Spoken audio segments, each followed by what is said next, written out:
Veg biryani చేసుకోబోతున్నాం. Veg బిర్యానీకి అయితే ఇప్పుడు ఒక గ్లాస్ బాస్మతి రైస్ ముందే కడిగి ఒక హాఫ్ అన్ అవర్ పక్కకు పెట్టేసుకుని నానబెట్టుకోవాలి. చూస్తున్నారు కదా, మన క్వాంటిటీ బట్టి తీసుకోవాలి. మేమైతే 1 గ్లాస్ తీసుకున్నాము. ఇది కడిగి ఒక హాఫ్ అన్ అవర్ పక్కకు పెట్టేసుకున్నాం. ఇప్పుడు ఇది నానే లోపల మనకు దానికి కావాల్సిన ఐటమ్స్ అన్నీ కట్ చేసి మీకు చూపిస్తాను. దానికి కావాల్సిన ఐటమ్స్ బీనీసు, 4 పచ్చిమిరపకాయలు, కొత్తిమీర, ఒక మీడియం సైజు ఉల్లిగడ్డ, 2 క్యారెట్, ఒక పెద్ద సైజు ఆలుగడ్డ, కొన్ని పచ్చి బఠానీ నీళ్ళలో వేసి పెట్టేసి ఇప్పుడైతే ఆయిల్ వేసేస్తున్నా. నేను ఒక 3 స్పూన్ల వరకు ఆయిల్ వేస్తున్నా. దీంట్లో కావాల్సిన మసాలాలు వేసేసుకుందాం. ఒక 2 బిర్యానీ ఆకు, 1 దాల్చిన చెక్క, 1 స్టార్ పువ్వు, 3 విలాచీలు, 3 లవంగాలు, కొంచెం సాజీరా. మసాలాలు వేగిపోయి కట్ చేసి పెట్టిన ఒక ఉల్లిగడ్డ వేస్తున్నాం.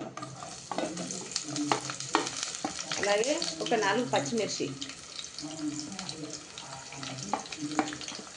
వేసి మంచిగా కలుపుకున్నాం. ఉల్లిగడ్డలు కొంచెం బ్రౌన్ వేగే వరకు. ఇప్పుడు ఇందులోకే కట్ చేసి పెట్టిన క్యారెట్ ముక్కలు వేసేస్తున్నాం. బీనీస్, అలాగే ఆలుగడ్డలు గిట్ట వేసేసుకున్నాం.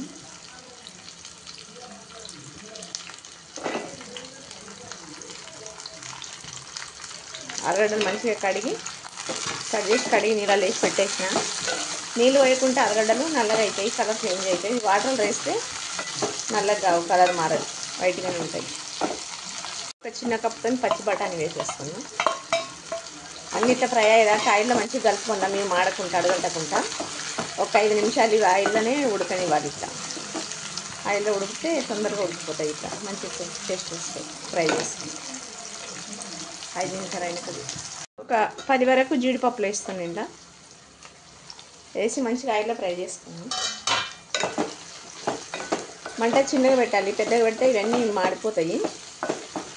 చిన్నగా పెట్టి ఒక 5 నిమిషాలు ఫ్రై చేసుకోవాలి. ఇట్లా ఆయిల్ మంచిగా. కొంచెం సాల్ట్ వేసుకున్నాం. సాల్ట్ వేస్తే కూరగాయలు తొందరగా ఉడికిపోతాయి. 1 స్పూన్ వేస్తున్నా.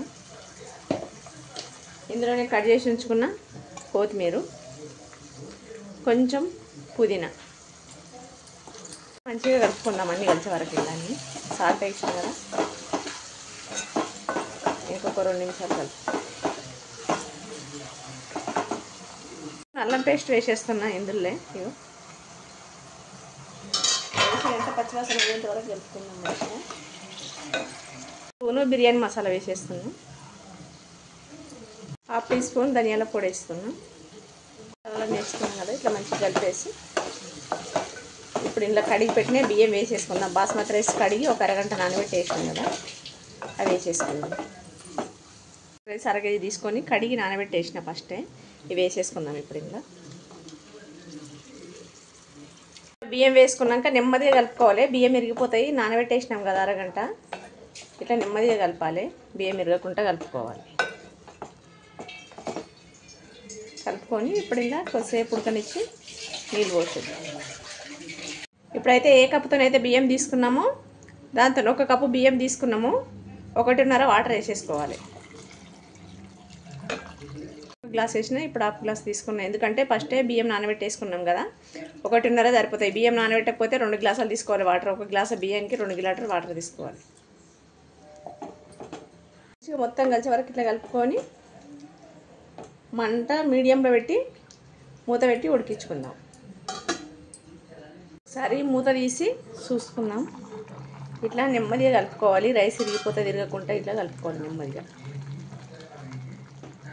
ఎక్కువ కలపొద్దు, కలిపితే రైస్ అని తిరుగుతుంది. చాలు, ఇంకొక 10 నిమిషాలు ఉడికితే సరిపోతుంది. మూత పెట్టేసి ఇప్పుడైతే రైస్ ఎలా అయిందో అయిపోయింది మొత్తం. మంచిగా ఏం చూద్దాం, ఏమన్నా వాటర్ ఉందా. కొంచెం ఇట్లా సైడ్కి వెళ్ళి తీసి చూడాలి. ఉడికిపోయింది రైస్ అయితే.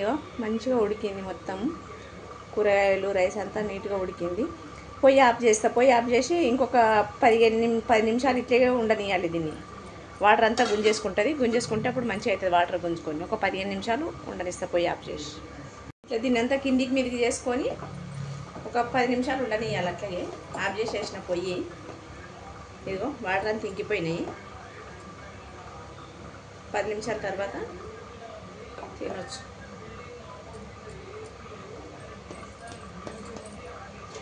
చాలా బాగా వచ్చింది రైస్ అయితే. 10 నిమిషాలు అయిపోయింది. చూద్దాం రైస్ ఎలా అయిందో.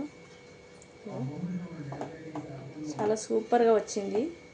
రైస్కి అంతా పొడి పొడిగా వచ్చేసింది, మంచిగా విరిగిపోకుండా. చాలా బాగా వచ్చింది. వెజ్ బిర్యానీ రైస్ చూడండి ఎంత సూపర్గా వచ్చిందో. మీరు గిట్ట ఒకసారి ఇలా ట్రై చేయండి, చేసి ఎలా వచ్చిందో కామెంట్ చేయండి. మా వీడియో కానీ మీకు నచ్చితే షేర్ చేయండి, లైక్ చేయండి. కామెంట్ బాక్స్లో ఎలా వచ్చిందో కామెంట్ చేయండి. ఓకేనా?